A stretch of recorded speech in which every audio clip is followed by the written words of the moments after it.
Tela inaasahang ihaharap mamaya ng prosecution panel ang kanilang testigo na si Attorney Jeremy Lotoc, yung Regional Director ng National Bureau of Investigation o NBI. Sa ika-4 na araw ng impeachment trial ni Vice President Sara Duterte, panibagong testigo ang inaasahang ihaharap ng prosecution sa impeachment court. Mamayang hapon, nakatakdang suriin ang testigong si Attorney Jeremy Lotoc, ang Regional Director ng National Bureau of Investigation o NBI. Kasama sa posibleng ilahad ng nasabing witness ay ang detalye sa ginawang investigasyon ng NBI tungkol sa presensya ng hitman na umano'y kinuha ni Vice President Duterte na siyang papatay kina Pangulo Ferdinand Marcos Jr., First Lady Liza Araneta Marcos at late First District Representative at dating House Speaker Martin Romualdez oras na may mangyari sa kanyang masama. Wala namang katiyakan ayon sa impeachment court kung matatapos ang direct at cross-examination kay Attorney Lotoc ngayong araw para panibagong testigo naman bukas ang susuriin ng magkabilang panig. Pasado alas 10 kaninang umaga nang dumating sa DOJ ang mga ahente ng NBI Homicide Division. Bitbit na mga ito ang kahon-kahon ng papeles na resulta ng ginawa nilang investigasyon kaugnay sa kaso ng pagkalunod ng Ateneo Blue Eagles men's basketball player na sila Rene Batarbonia at Divine Adili. Kabilang sa posibleng maharap sa 2 counts ng reckless imprudence resulting in homicide ay ang dating head coach na si Thomas Anthony Baldwin, 6 na assistant coaches at 1 physical therapist.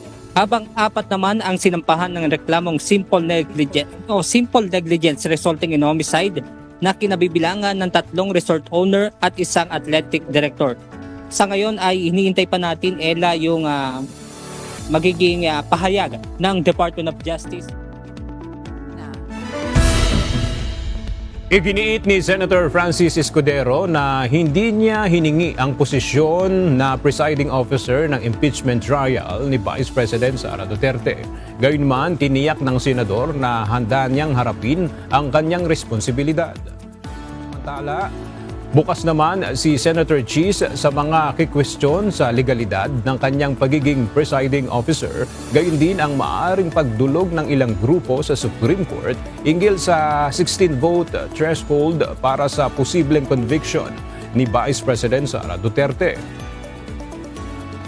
Hindi ko ito posisyon. Ito ang umiiral na batas sa ngayon. Base sa probisyon ng konstitusyon, base sa desisyon ng Korte Suprema sa Bayan versus Zamora, maliwanag yung paliwanag ng Korte Suprema doon. Kaya nga sinabi ko, kung sino man ang hindi sangayon sa posisyong ito, hindi lamang ng presiding officer, pati na rin ng impeachment court. Dahil wala namang umapela o naghahanap ng rekonsiderasyon sa aking pasya at sinabi, may pagkakataon silang iakyat ito sa Korte Suprema dahil justiciable controversy na ito.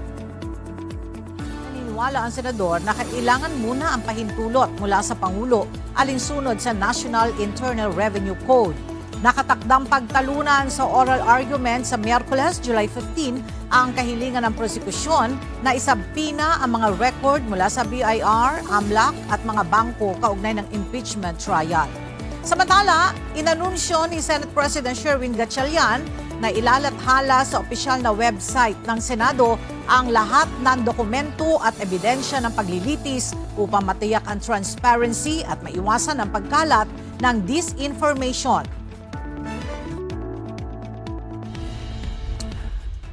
Maaari nang makita ng publiko ang lahat ng dokumentong may kinalaman at ipinresinta sa impeachment trial.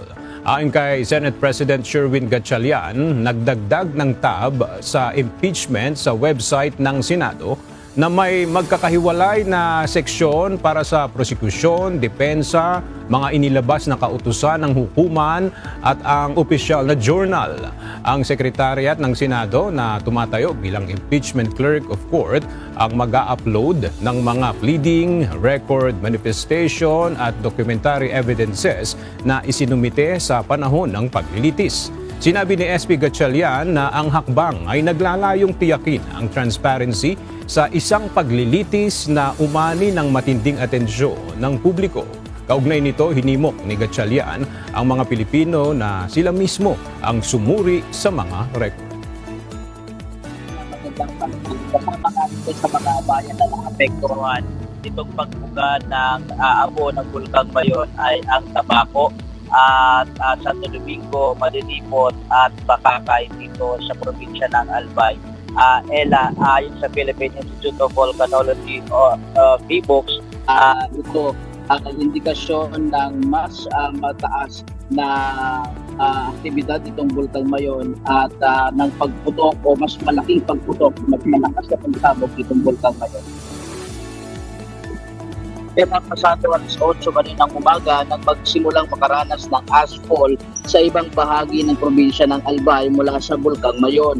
Ayon sa ilang mga residente na nagbahagi ng kanilang video, naranasan ang pag-ulan ng abo sa bahagi ng Bakakay, Albay patungo sa Santo Domingo. Naitala ng Philippine Institute of Volcanology and Seismology o PBOX ang pinakamataas na pagbuga ng sulfur dioxide ng Bulkang Mayon sa loob ng huling 26 na taon. Ngayon ba, nauna ng sinabi ng ahensya na noong Sabado, July 11, umabot sa 13,128 tons per day ang naitalang sulfur dioxide emission. Mas mataas kumpara sa naitala noong taong 2000 nang magkaroon ng eksplosibong pagputok ang bulkan. Patuloy ang search, rescue at retrieval operations sa barangay Ngingir sa bayan ng Calanugas, Lanao del Sur matapos tamaan ng malakas na pag-ulan ang lugar na nagresulta sa malawakang pagguho ng lupa.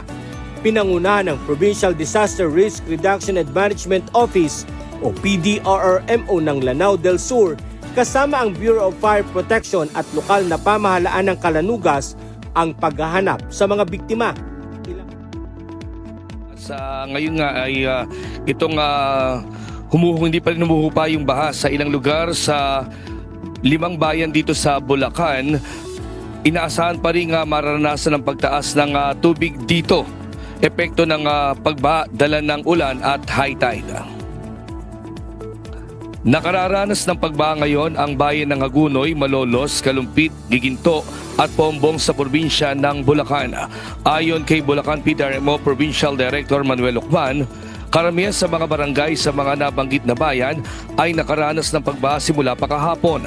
Anya, malaking epekto ng pagtaas ng tubig baha ay dahil sa high tide na umabot ng 4.8 meters. Sinabayan pa ito ng habagat dala ng bagyong Inday.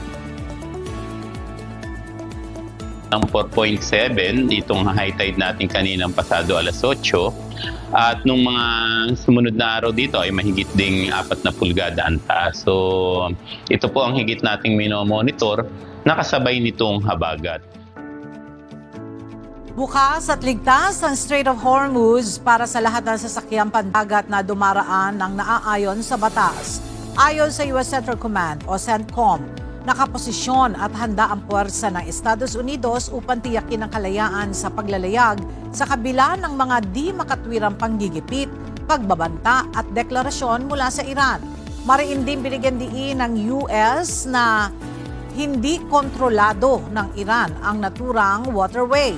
Sa kasalukuyan, tuloy-tuloy ang daloy ng trapiko at walang abala sa mga barkong naglalayag sa kabila ng muling pagkakaroon ng palitan ng pag-atake sa pagitan ng Amerika at Iran.